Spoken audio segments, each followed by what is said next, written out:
Hello दोस्तों, नमस्कार। स्वागत है आपका पीकेआर टेक क्लासेस में।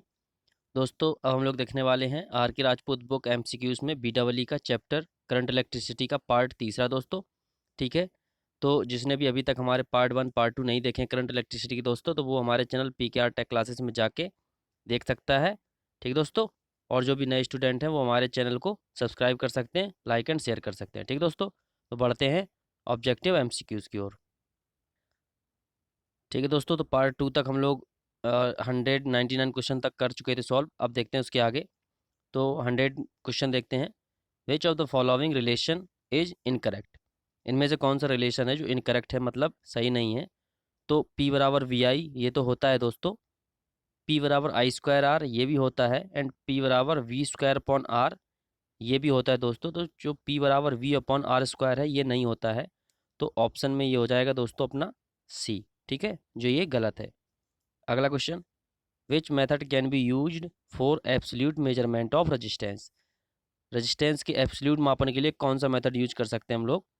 ये होता है दोस्तों व्हीट स्टोन ब्रिज मेथड। ठीक है, जो एब्सोल्यूट मेजरमेंट करता है रेजिस्टेंस का। अगला क्वेश्चन दोस्तों।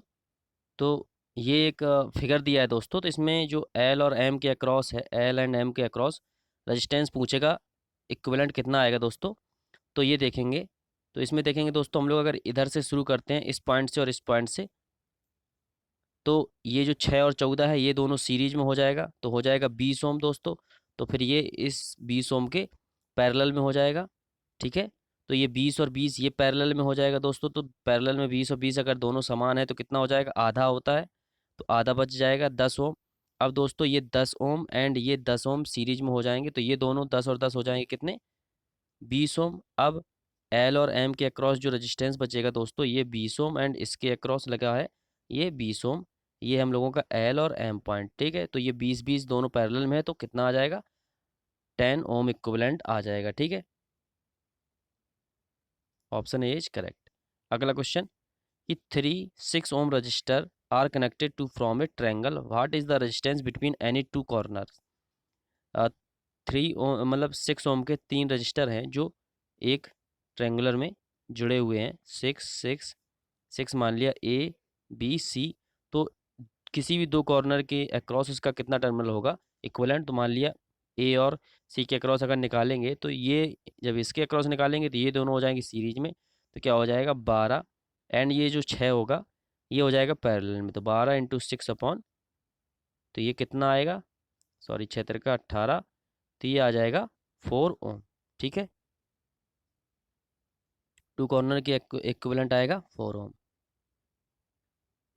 अगला क्वेश्चन दोस्तों कि Ohm's law is not applicable to. तो ओम्स लॉ कहाँ एप्लीकेबल नहीं होता है, तो ये दोस्तों सेमीकंडक्टर में एप्लीकेबल नहीं होता है। अगला question specific resistance of a substance is measured in. तो स्पेसिफिक रेजिस्टेंस का मतलब मात्रक क्या होता है, उसे किस टर्म में मापते हैं हम लोग। तो ये होता है दोस्तों, क्या होता है, ये होता है दोस्तों ओम मीटर में। ठीक है, इसको हम लोग ओम मीटर में मापते हैं।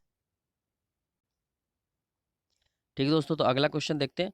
क्या कह रहा है, 2 copper conductors have equal length. 2 copper conductor हैं जो इक्वल लेंथ है। The cross section area of one conductor is 4 times that of the other. If the conductor having smaller cross section area has a resistance of 40 ohm, the resistance of other conductor will be. तो 2 copper conductor हैं, equal length है।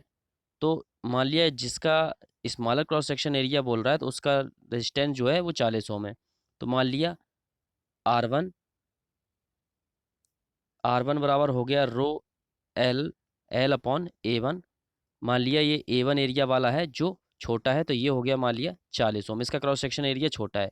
तो वो क्या कह रहा है कि जो बड़ा वाला कंडक्टर है उसका जो एरिया है वो छोटे वाले का 4 गुना है। ठीक दोस्तों। तो क्या हो जाएगा, तो A1 बराबर जो हो जाएगा A2/4। मान लिया 4 गुना है, तो A1 जो है छोटे एरिया वाला है, तो ये हो जाएगा A1 बराबर A2/4। ठीक है। तो अब जब R2 बराबर हम लोग निकालेंगे, R2 बराबर ये 40 ओम मान लिया, R1 बराबर है छोटा जो जिसका एरिया है उसका रेजिस्टेंस 40 ओम है। तो R2 बराबर हम लोग निकालेंगे रो L/A2। ठीक है। तो दोस्तों A2 बराबर अगर हम लोग यहाँ से मान निकालें, R2 बराबर रखेंगे रो, लंबाई तो सेम है दोस्तों, तो L सेम लंबाई के हैं दोनों। और A2 बराबर यहाँ से क्या हो जाएगा दोस्तों, 4A1, 4A1। ठीक है, अब ये रो L अपॉन A1 का मान कितना है, 40 ओम। तो यहाँ हम लोग R2 बराबर यहाँ पे रख देंगे, रो L अपॉन A1 का मान है 40 ओम अपॉन 4। तो कितना आ जाएगा दोस्तों, R2 बराबर हम लोगों का आ जाएगा दोस्तों 10 ओम। ठीक है, जो ज़्यादा क्रॉस सेक्शन एरिया वाला है उसका रेजिस्टेंस होगा दोस्तों 10 ओम। अगला question, a nichrome wire used as a heater coil as the resistance of 2 ohm per metre for a heater of 1 kilowatt at 200 volt, the length of wire required will be. तो यहाँ पे हम लोग सबसे पहले इसका resistance निकालने की, कितना रेजिस्टेंस होगा इस हीटर कॉयल का। तो रेजिस्टेंस क्या होता है, P बराबर होता है दोस्तों, P बराबर होता है V² अपॉन R। तो यहाँ से R बराबर क्या हो जाएगा, V² मतलब 200 इंटू 200 अपॉन 1 किलोवाट है तो 1000। तो ये कितना आ जाएगा दोस्तों, यहाँ 20 इंटू 2, तो कितना हो जाएगा दोस्तों, 40 ओम। ठीक है, ठीक है। तो ये आर इक्व जो आर आ जाएगा दोस्तों हम लोगों का, आर का मान कितना आ जाएगा, आर इक्विवेलेंट आ जाएगा दोस्तों, आर इक्विवेलेंट आ गया कितना, 40 ओम। ठीक है, अब यहाँ पे देखेंगे दोस्तों क्या कह रहा है कि nichrome wire used as heater coil. तो जो रेजिस्टेंस है 2 ओम पर मीटर, तो चूंकि 2 ओम में मतलब 1 मीटर लंबाई का रेजिस्टेंस है 2 ओम, या 2 ओम रेजिस्टेंस है 1 मीटर लंबाई का, तो 40 ओम कितने मीटर लंबाई का होगा दोस्तों, 40 इंटू 1/2। तो कितना आएगा दोस्तों, 20 मीटर लंबाई। मतलब जो हीटर कॉयल की लेंथ होगी वो होगी दोस्तों 20 मीटर। ठीक है, 20 मीटर की लेंथ का हीटर कॉयल होगा। अगला क्वेश्चन दोस्तों, temperature coefficient of resistance is expressed in terms of. Temperature coefficient को दोस्तों हम लोग ohm per ohm degree centigrade के टर्म में एक्सप्रेस करते हैं। अगला क्वेश्चन दोस्तों, according to the fuse law the current carrying capacity varies as. तो फ्यूज ला के अकॉर्डिंग दोस्तों जो करंट कैरिंग कैपेसिटी होती है वो डायामीटर की घात √3/2 के अकॉर्डिंग वेरी करती है। ठीक है, अगला question, which of the following lamps will have least resistance at room temperature. तो इसमें से कौन सी लैंप का जो रेजिस्टेंस है वो सबसे कम होगा। दोस्तों वोल्टेज सभी का सेम है, तो यहाँ पे जिसकी वाट रेटिंग सबसे ज़्यादा होगी उसका रेजिस्टेंस का मान सबसे कम होगा। ठीक है, तो यहाँ पे देखेंगे दोस्तों जो 200 वाट की लैंप है उसका रेजिस्टेंस का मान सबसे कम होगा। ठीक है, अगला क्वेश्चन दोस्तों, which resistor will be physically larger in size. तो दोस्तों जो रजिस्टर का साइज होता है वो उसकी वाट रेटिंग पे डिपेंड नहीं करता, वो उसके रजिस्टेंस की मान पर डिपेंड करता है कि कितने ओम का रजिस्टेंस है।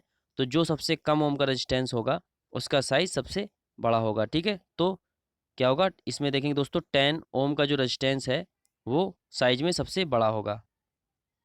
अगला क्वेश्चन दोस्तों, when current flow through heater coil it's glow but supply wiring does not glow because. Heater coil जब हम लोग दोस्तों करंट फ्लो करते हैं तो हीटर कॉयल जलने लगती है, लेकिन सप्लाई वायरिंग जो होती है वो नहीं ग्लो करती। इसका क्या कारण है, resistance of heater coil is more than the supply wires. जो रजिस्टेंस कॉयल का जो दोस्तों वो होता है रेजिस्टेंस, वो हाई होता है सप्लाई वायर्स के अपेक्षा, इसीलिए जो हीटर कॉयल होती है वो ग्लो करने लगती है। अगला क्वेश्चन दोस्तों, कि the condition for the validity under Ohm's law is that. Ohm's law के अंडर में कंडीशन कौन सी वैलिड होती है।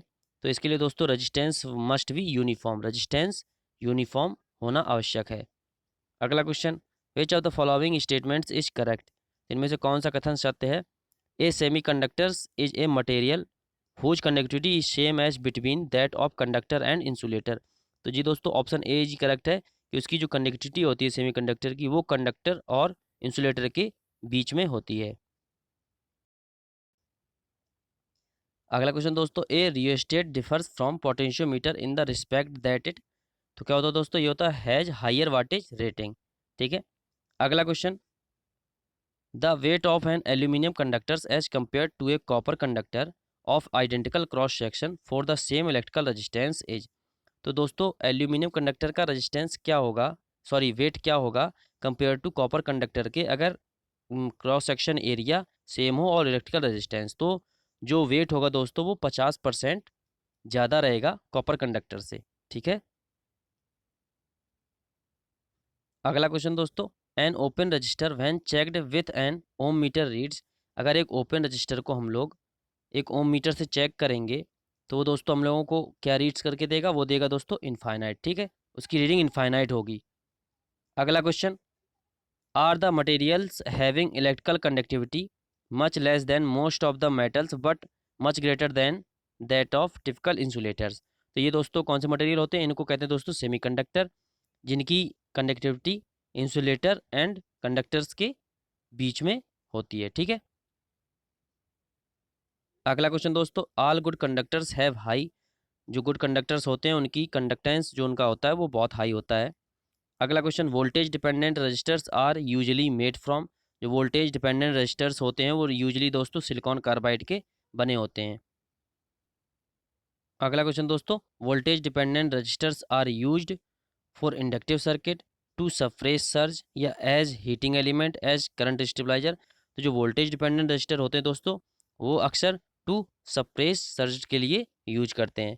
ठीक है, अगला question, the ratio of mass of proton to that of electron is nearly.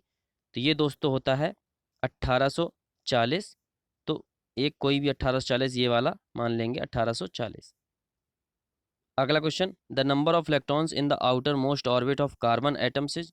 तो कार्बन एटम्स के लास्ट ऑर्बिट में कितने इलेक्ट्रॉन्स होते हैं दोस्तों, तो 4, क्योंकि C6 तो 2 एंड 4 ही बचेंगे, तो 4 इसके लास्ट ऑर्बिट में रहते हैं। अगला क्वेश्चन दोस्तों, with 3 resistance connected in parallel if each dissipates 20 what the total power supplied by the voltage source equal. तो चूंकि पैरेलल सर्किट में अगर 20 वाट प्रत्येक ब्रांच में पावर डिसिपेट हो रही है तो जो वोल्टेज सोर्स से है वो टोटल कितनी पावर जाएगी, तो चूंकि पावर एडिटिव होती है दोस्तों, तो 20 20 20 टोटल पावर कितनी हो जाएगी दोस्तों, 3 रेजिस्टेंस हैं पैरेलल ब्रांच में तो हो जाएगी 60 वाट। ठीक है, अगला question, 3 conductance in parallel have the value G1 2000 micro ohm, G2 3000 micro mho sorry and G3 4000 micro mho. तो the total conductance will be. तो कंडक्टेंस पूछा है टोटल दोस्तों एंड पैरेलल है, तो अगर रेजिस्टेंस होता तो वो दोस्तों पैरेलल में अलग जुड़ेगा, लेकिन कंडक्टेंस की बात कर रहा है तो ये हम लोगों का सीधा जुड़ जाएगा। तो कैसे कितना हो जाएगा, 3 2 5 4 9000 माइक्रो मोहो। ठीक है,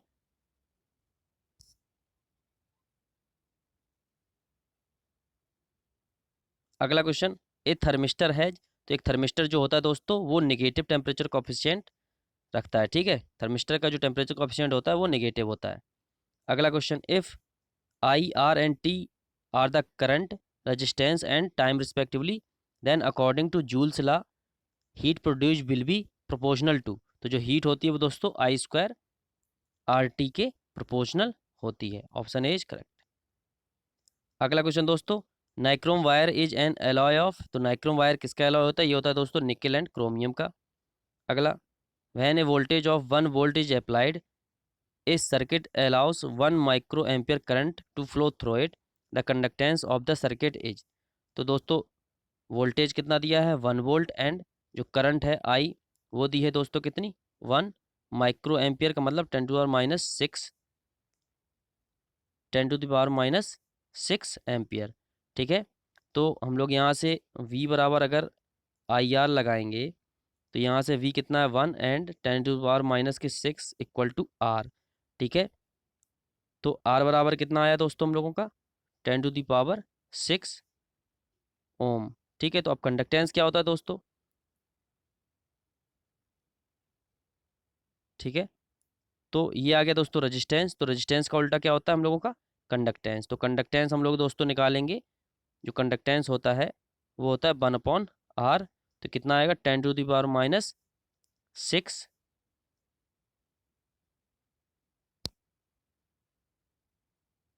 या इसको हम लोग बोल सकते हैं दोस्तों 1 माइक्रो मोहो। ठीक है, इसको बोल सकते हैं दोस्तों हम लोग 1 माइक्रो मोह। अगला question, which of the following can have negative temperature coefficient. तो इनमें से किसका नेगेटिव टेम्परेचर कोफिशिएंट होता है दोस्तों? तो compound of silver, liquid metals या मेटेलिक अलॉयस। तो जो इलेक्ट्रोलाइट्स होते हैं इनका जो टेम्परेचर कोफिशिएंट होता है वो नेगेटिव होता है।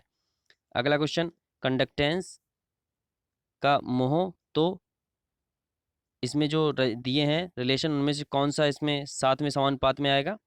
तो रेजिस्टेंस का ओम। जी दोस्तों, कंडक्टेंस का जिस तरह से मात्रक मोह है उसी तरह से रेजिस्टेंस का मात्रक ओम। ठीक है। अगला क्वेश्चन दोस्तों, और इस चैप्टर का last question, 1 angstrom is equal to. तो 1 एंगस्ट्रॉम इज इक्वल टू होता है दोस्तों 10⁻⁻10 मीटर। ठीक दोस्तों, इस तरह से हम लोगों का ये चैप्टर कंप्लीट हो गया, करंट इलेक्ट्रिसिटी। ठीक है दोस्तों, तो ये था हमारा पार्ट 3 और इसी तरह से हमारा चैप्टर करंट इलेक्ट्रिसिटी खत्म हो गया दोस्तों। तो जिसे भी हमारा वीडियो अगर पसंद आता है तो वो हमारे चैनल PKR टेक क्लासेस को सब्सक्राइब करें, लाइक एंड शेयर करें। ठीक दोस्तों, और आपसे रिक्वेस्ट है कि आप वीडियो अंत तक जरूर देखा करिए, आपके लिए काफ़ी हेल्पफुल रहेगा दोस्तों। ठीक है, धन्यवाद।